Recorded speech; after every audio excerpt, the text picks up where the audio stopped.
Voici le deuxième exemple que vous allez travailler avec quand vous travaillez avec deux triangles. Alors, la première chose, c'est ceci. Faites attention, combien de triangles est-ce que vous voyez? Alors, vous avez ce triangle ici, vous avez ce triangle ici, et puis vous avez le grand triangle. Alors, en fait, il y a trois triangles, mais vous allez seulement utiliser deux des triangles. Vous allez utiliser seulement les triangles avec 90 degrés. Sinon, vous ne pouvez pas utiliser SOHCAHTOA. Si vous utilisez celui-ci, il faut utiliser d'autres choses et je ne vous ai pas enseigné cela encore.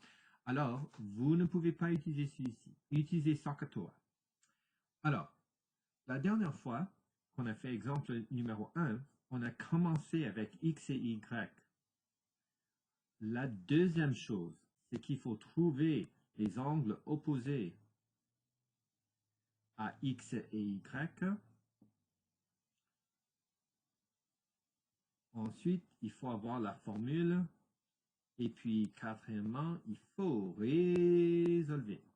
Alors, où sont mes X et Y? Est-ce qu'on utilise l'hypoténuse? Jamais. Alors, ça doit être ici. Je vais nommer ça Y et je vais nommer tout ceci X. Pourquoi? Parce que Y plus 30 va te donner le X, le total ici. Maintenant, où sont les angles opposés? Alors, l'angle opposé, n'est-ce pas, à le Y, c'est ici.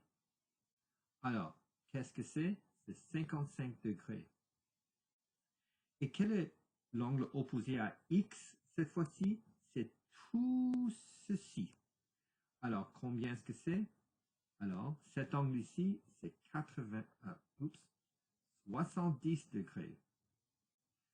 Alors, ne faites pas les petites fautes. Il y a des personnes qui vont mettre 80, mais c'est 70 parce que 70 plus 20 va te donner 180 quand on ajoute le 90. Et 35 plus 35 à 55 plus 90 va vous donner 180 degrés. Alors, ça doit toujours ajouter à 180 degrés. Maintenant, qu'est-ce que c'est la formule qui relie x, y et le 30? Eh bien, c'est x, y est égal à 30. Est-ce qu'on ajoute x et y pour avoir 30 ou est-ce qu'on soustrait? On va soustraire cette fois-ci. N'oubliez pas, pour la prochaine partie, on n'utilise pas les deux angles qui sont en bas. Ça doit être l'opposé de y et l'opposé de x. Alors, on fait la même chose que l'autre fois. Pour ce triangle ici et ce triangle-là, on va utiliser tan. Comment est-ce que je sais automatiquement qu'on va utiliser tan? Parce qu'on n'a pas d'information pour l'hypoténuse. Alors, pour le x, je sais que ça va être le tan de 70 degrés. D'accord? Pour x, c'est tout ça. Et c'est l'opposé, ce qui est x sur h.